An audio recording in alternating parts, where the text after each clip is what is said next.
Заседание Кабинета министров началось с кадровых назначений. Заместителем председателя Государственного комитета Республики Абхазия по физической культуре назначен Рафаэль Ампар. Заместителями начальника Государственного управления Республики Абхазия по транспорту были утверждены Тамаз Хашба и Рауль Бебия. Правительство единогласно проголосовало за назначение Тамаза Цахнаки первым заместителем министра здравоохранения и Батала Каци заместителем министра здравоохранения. Далее министры обсудили проект закона о бюджете дорожного фонда на 2016 год. По словам начальника дорожного фонда Заура Хварцкия, несмотря на трудности, которые возникли у их организации в связи со стихийными бедствиями, а также внеплановыми работами в течение года, план на 2016 год выполнен. Мы рассчитали и пришли к выводу, что к концу года поступит сверх плана еще 15 миллионов 500 тысяч рублей. Премьер-министр Беслан Барцыц отметил, что показатели по дорожному фонду хорошие и бюджет необходимо увеличить. Эта сумма 55 миллионов уже на 9 месяцев была перевыполнена более чем на 1 миллион рублей. И до конца года ожидается еще поступление порядка 14 миллионов рублей. Соответственно, мы увеличиваем доходную часть бюджета дорожного фонда в соответствии с теми показателями, расчетами, которые ожидаются. Далее обсуждалось внесение изменений в бюджет пенсионного фонда. По словам исполняющего обязанности начальника пенсионного фонда Дениса Гулария, изменения связаны с увеличением выплат ежемесячной доплаты к пенсии отдельным категориям пенсионеров, не являющихся получателями пенсии иностранного государства. Согласно этому, бюджет был увеличен на 80 миллионов рублей. В законе о бюджете Пенсионного фонда Республики Абхазия на 2016 год изменится доходная часть Пенсионного фонда и увеличится на 80 миллионов рублей и составит 1 миллиард 119 миллионов 102 тысячи 900 рублей. Министры также обсудили и утвердили ряд законов по экологии и охране природы, в их числе закон о лицензировании промышленной добычи водных биоресурсов и о соглашении между Абхазией и Россией в области охраны и рационального использования трансграничных водных объектов от 2011 года. Правительство одобрило изменения в положении о паспорте гражданина Абхазии образца 2016 года.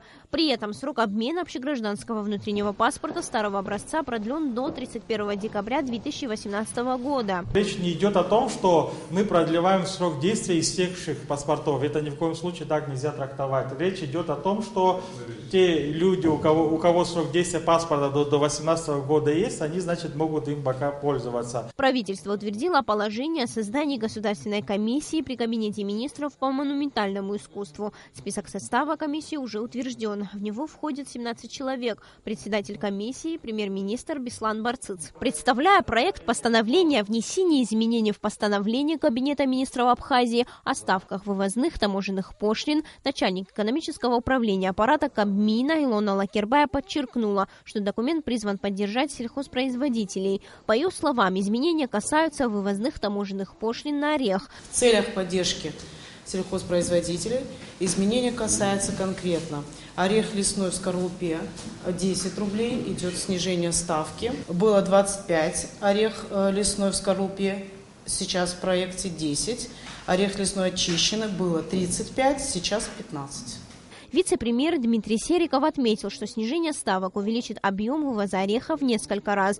Обсуждение проекта постановления подытожил премьер-министр Абхазии Беслан Барцыц. Глава правительства отметил, что прежние ставки вызывали недовольство и у сельхозпроизводителей, и у экспортеров ореха. По словам премьер-министра, предложенные суммы наиболее оптимальные. Закон о мерах ограничения на ввоз плодов мандарин также получил поддержку со стороны правительства, согласно которому с октября месяца по март запрещено ввозить на территорию Абхазии мандарины. Это делается в первую очередь, чтобы поддержать отечественного производителя. Мы как раз таки определили такие временные параметры, как с 1 октября по 31 марта. Это время, когда собственные цитрусы, собственные мандарины, когда идет активность по урожаю и его реализация. Это касается практически всех крестьян, кто занимается выращиванием цитрусов. И во многом бюджет их семей напрямую зависит от доходов, от реализации этих мандарин. Поэтому именно на мандарины мы вводим в целях защиты нашего местного производителя.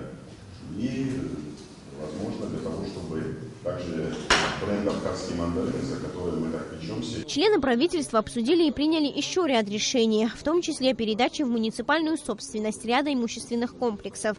Царез, мэр Ильдар Дамиров, Абхазское телевидение.